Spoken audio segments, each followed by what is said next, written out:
Arnoldui Gurskiui, kuris mums pristatys temą Ekumeninis krikščioniškojo paveldo matmuo Europos Sąjungoje.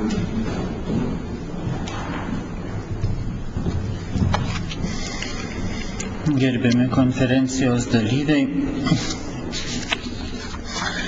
Europos Sąjunga ne tik daugelio tautų, bet ir įvairių krikščioniškų konfesijų bendruomenė.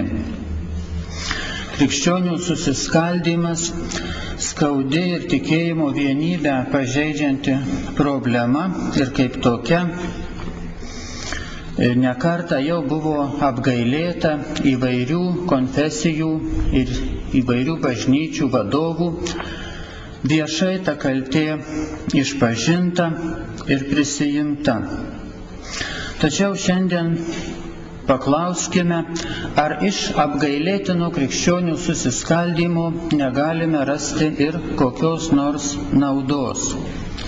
Tuo labiau, kad Jonas Paulius II yra išsakęs nuomonę, jog bažnyčių skilimai buvo tas kelias, kuris turėtų mus vesti link gilesnės Kristaus Evangelijos sampratos.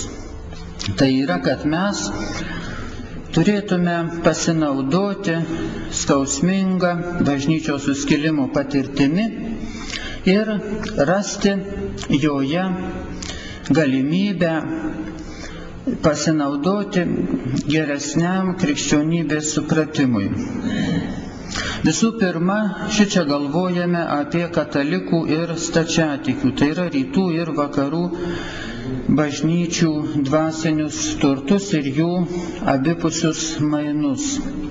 Kadangi stačiatikiai ir katalikai turi turtingą istorinę tradiciją, kurios stokoja protestantizmas.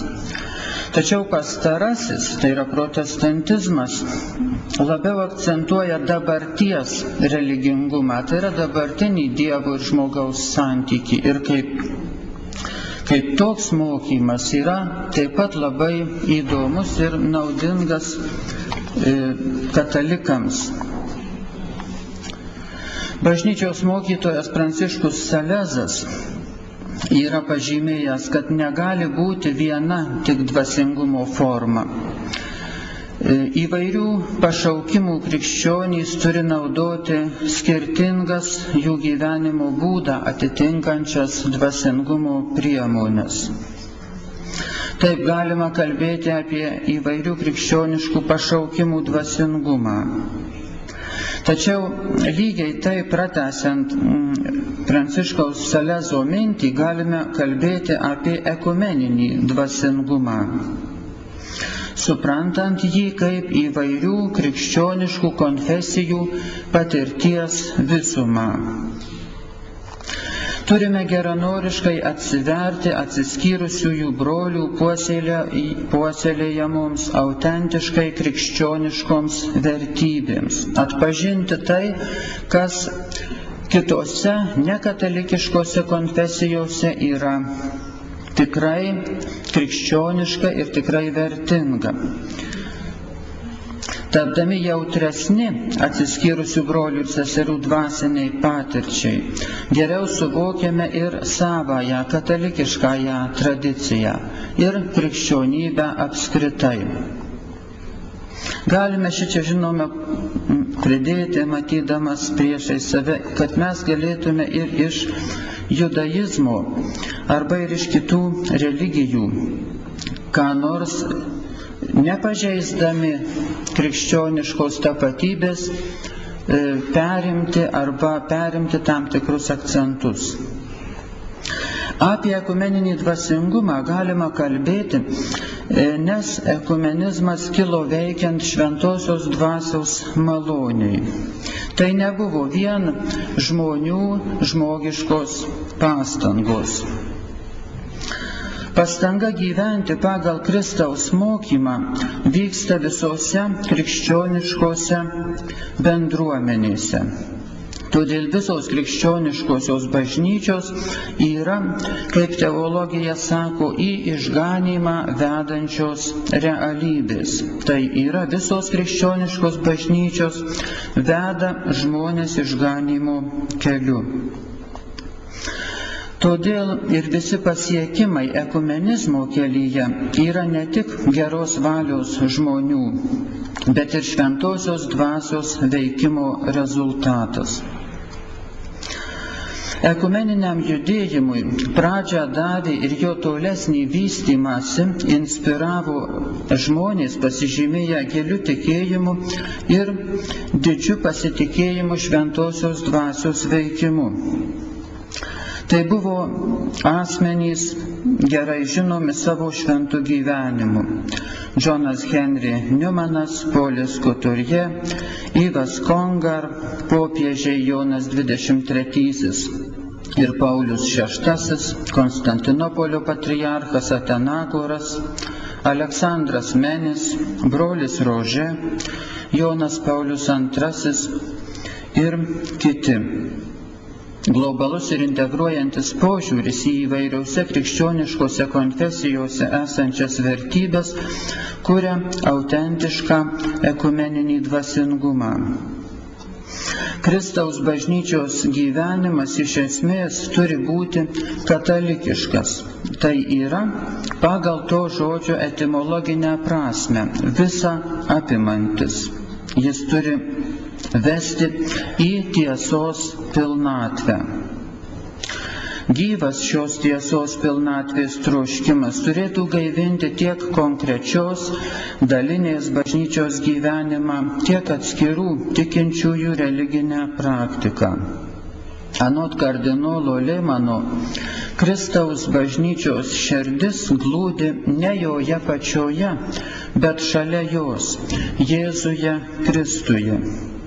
Kristaus tiesos pilnatvėje, pranokstančioje atskiras tradicijas ir dalinių bažnyčių patirtis, slypi geresnės ir vieningesnės bažnyčios ateitis. Įvairių konfesijų dvasingieji žmonės yra artimi vienas kitam. Čia galime prisiminti tezę įkūrėjo brolio Rože ir popiežiaus Jono Pauliaus II nuoširdų abipusį draugiškumą. Jie sugeba pakilti virš egzistuojančių konfesinių skirtumų ir pastebėti tas Dievo dvasios dovanas, kurios vienyje labiau nei formalus priklausymas tai pačiai konfesijai. Paprastų žmonių tikėjimo liudijimuose, laisvose nuo ideologinės pareigos, geriausiai atsiskleidžia tikrasis bažnyčios veidas. Šiame kontekste vertingos Martino Buberio, religijos filosofo, įžymiojo dialogo filosofijos kūrėjo įžvalgos apie religijos kaip fenomeno ir kaip uždaros sistemos galimas klaidas ir jos išpažinėjų trūkumus. Kai religija, sako jis, imama suvokti kaip pati savo pakankama ir kai ji pateikiama kaip save pati teigianti doktrina, bažnyčiai iškyla pavojus susiaurinti ir sumenkinti savąjį pašaukimą. Tokia religija gali veikiau užstoti Dievo veidą, nei jį atskleisti. Ji gali tapti tauriausia nejautrumo apreiškimui forma. Įdomu, kad ir mūsų naujasis dabartinis popiežius Benediktas XVI labai drąsiai yra pasakęs apie bažnyčios problemas. Citata. Kiek daug pats Kristus turi kentėti savo bažnyčioje. Citatos pabaiga. Bendravimas su kitais padeda suvokti savo pačių trūkumus. Kitų dėka tampame kritiškesni savo ir atviresni tiesos reikalavimams. Bažnyčia, kuri nepaisant savo dieviškos kilmės, yra drauge žemiška ir žmogiška institucija.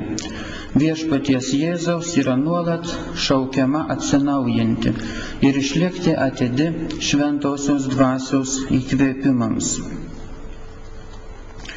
Jonas Kalvinas labai teisingai pastebėjo, kad nėra nelaimingesnio žmogaus už tą, kuris nedaro jokios pažangos, kad ir mažos. ši tezė nei kiek neprieštarauja katalikiškai krikščioniškojo gyvenimo sampratai. Priešingai, ji yra labai katalikiška. Tikintysis, kurio gyvenime stinga brandos linkui vedančios kaitos, gali likti įsitvirtinęs savo sustabarėjusioje tiesoje. Kartą kuo nors įsitikinęs, jis nesugeba modifikuoti savo įsitikinimų per visą savo gyvenimą. Tuo tarpu tiesa yra vertybė, kurią reikia atrasti vis iš naujo. Konfesinė tapatybė, kuri dažnai tai yra mentaliteto ir kultūros ypatumų tapatybė, negali būti vertinama kaip aukščiausias asmens ar bendruomenės krikščioniškumo kriterijus.